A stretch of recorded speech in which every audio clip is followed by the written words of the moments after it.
ನಮಸ್ಕಾರ ಎಲ್ಲರಿಗೂ. ಇವತ್ತು ನಾವು ನಿಮಗೆ ಭಾಳ ದಿಢೀರಾಗಿ ಮಾಡುವಂತಹ ಭಾಳ ರುಚಿಕರವಾಗಿರುವಂತಹ ಉಪ್ಪಿನಕಾಯಿಯನ್ನು ತೋರಿಸ್ಕೊಡಕತ್ತೀವಿ ರೀ.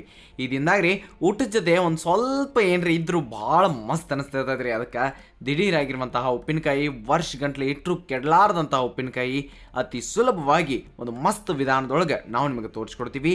ನೀವೇನ್ರಿ ನಮ್ಮ ಚಾನಲನ್ನು ಸಬ್ಸ್ಕ್ರೈಬ್ ಮಾಡಿಲ್ಲ ಅಂತಂದ್ರೆ ಮಾಡಿಬಿಡ್ರಿ. ಹಿಂಗೆ ಕುದಿ ಅಂತ ನೀರೊಳಗೆ, ಅಂದ್ರೆ ಬಿಸಿ ಇರ್ಬೇಕ್ರಿ ಫುಲ್ ರೀ, ಅಂಥ ನೀರೊಳಗೆ ನಿಂಬೆ ಹಣ್ಣುಗಳನ್ನ ಏನಿರ್ತಾವ್ರಲ್ಲ ಅವನ್ನ ನಾವು ಹಾಕೋಣ. ಇದರಿಂದ ಕೈ ಎಲ್ಲ ಹೋಗಿಬಿಡ್ತೈತೆ ರೀ. ಒಂದು 20 ನಿಮಿಷ ಹಿಂಗೆ ಹಾಕಿ ಇಡ್ರಿ. ಅದು ಆದ್ಮೇಲೆ ಈ ನಿಂಬೆ ಹಣ್ಣುಗಳು ಏನಿರ್ತಾವೆ ನೋಡ್ರಿ ಅವನ್ನೆಲ್ಲ ನೀವು ತಗೋರಿ. ಅದಕ್ಕೆ ಕರೆಕ್ಟಾಗಿ ನಿಂಬೆ ಹಣ್ಣು ಅಂತಿರೋ ಲಿಂಬೆ ಹಣ್ಣು ಅಂತಿರೋ ನೋಡ್ರಿ, ಹೇಳ್ರಿ ಕಮೆಂಟ್ನಾಗ ನೀವೇನಂತೀರಿ ಅಂತೇಳಿ. ಅದಾದ ನಂತರ ಅವನೇನು ಮಾಡಿರಿ, ಒಂದು ಕಾಟನ್ ಬಟ್ಟೆಯಿಂದ ಎಲ್ಲ ಹಣ್ಣುಗಳನ್ನ ಅಂದರೆ ನಿಂಬೆ ಹಣ್ಣುಗಳನ್ನ ನೀವು ಒರೆಸಿ ತಗೊಳ್ಬೇಕ್ರಿ. ಅದಾದ ನಂತರ ಹಿಂಗೆ ಚಂದಂಗಿ ಕಟ್ ಮಾಡಿ ಇಟ್ಕೊಂಡ್ಬಿಡ್ರಿ. ಅವನ್ನ ತಿಳಿತಿರಲ್ಲ, 4 ಭಾಗ ಮಾಡಿ. ಆಮೇಲೆ ಏನು ಮಾಡೋಣ, ಇವನ್ನ ನಾವೊಂದು ಮಿಕ್ಸರ್ ಜಾರ್ದಾಗ ಹಾಕೋಣ. ಹಾಕಿ ಆಮೇಲೆ ಒಂದು ಸ್ವಲ್ಪ ನಾವು ಏನು ಮಾಡೋಣ ರೀ, ಗೆರ್ರ ಅಂತೇಳಿ ಅನ್ಸ್ಕೊಂಡು ಬರ್ನೋ ರೀ. ತೀತಿರ್ಲೆ ಒಂದು ಈಟ್ ದಮ್ ಹಿಂಗೆ ಉಳಿದ ಅಷ್ಟೇ ರೀ, ಭಾಳ ಸಣ್ಣಲ್ಲ ತೀತ್ರಿ, ಒಂದು ಈಟ ಉಳಿಬೇಕು ಅಷ್ಟೇ ರೀ. ಹಿಂಗೆ ನೀವು ಅದನ್ನು ಪೇಸ್ಟಾಗಿ ಮಾಡ್ಕೊಂಬರ್ಬೇಕು. ಅದಾದ ನಂತರ ಇದನ್ನೆಲ್ಲ ಒಂದು ಕಡಾಯಿ ಒಳಗೆ ನಾವು ಹಾಕೋಣ.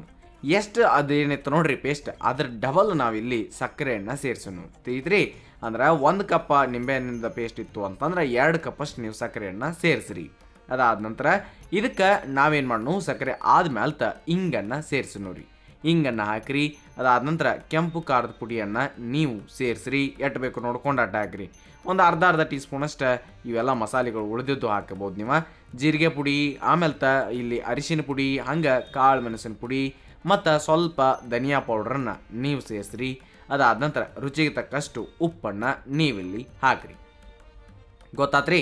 ರುಚಿಗೆ ತಕ್ಕಷ್ಟು ಹಾಕಿದ ನಂತರ ಇದನ್ನೆಲ್ಲನೂ ಸಮಾಧಾನಲೇ ನಾವು ಮಿಕ್ಸ್ ಮಾಡ್ಕೋತ ಹೋಗಬೇಕು. ತಿಳಿತಿರ್ಲೆ, ಸಕ್ಕರೆನೂ ಕರ್ಕೋಂತ ಹೋಗ್ತೈತಿ ಮುಂದೆ ಹೋದಂಗೆ.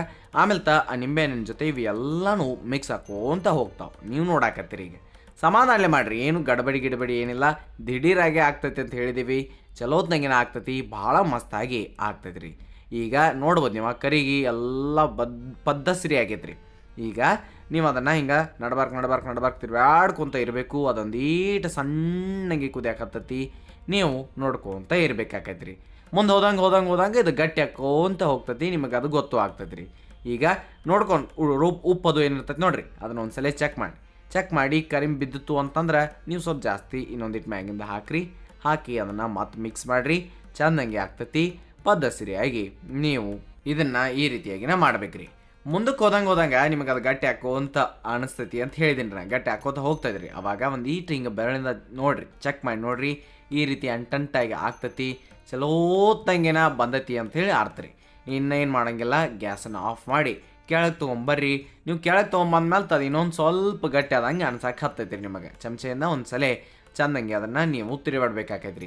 ಇಷ್ಟು ಮಾಡಿದ್ರಿ ಅಂತಂದ್ರೆ ಭಾಳ ಮಸ್ತಾಗಿರುವಂತಹ ನಿಂಬೆಹಣ್ಣಿನ ದಿಢೀರ್ ಉಪ್ಪಿನಕಾಯಿಗಳು ತಯಾರಾಯಿತು ಅಂತ ಅರ್ಥ. ಏನ್ರಿ ಸ್ವೀಟ್ ಮಾಡಿದಾಗ ಅಥವಾ ಯಾವ್ದು ಬೇಕಾದಿಂದಾಗ್ರಿ ಊಟದ ಜೊತೆ ಒಂದು ಈಟಿದ್ರೆ ಭಾಳ ಮಸ್ತಾಗಿ ಇದನ್ನು ನೀವು ಎಂಜಾಯ್ ಮಾಡ್ಬೋದು ರೀ. ಊಟಕ್ಕೆ ಮೊದಲು ಉಪ್ಪಿನಕಾಯಿ ಹೆಂಗೆ ತರಲೆ ಹಂಗೆ ದಿಢೀರಾಗಿರುವಂತಹ ಈ ನಿಂಬೆಹಣ್ಣಿನ ಉಪ್ಪಿನಕಾಯಿಗಳನ್ನ ನಿಮ್ಮ ಲಿಸ್ಟ್ ಒಳಗೆ ಫಸ್ಟ್ನೇದ್ರಾಗಿಡ್ರಿ. ಯಾಕಂದ್ರೆ ಭಾಳ ಚಲೋ ಆಗ್ತಾವು, ರುಚಿಕರ ಆಗಿರ್ತಾವು.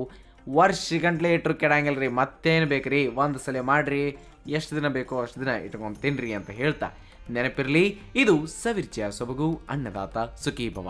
ಧನ್ಯವಾದಗಳು, ನಮಸ್ಕಾರ.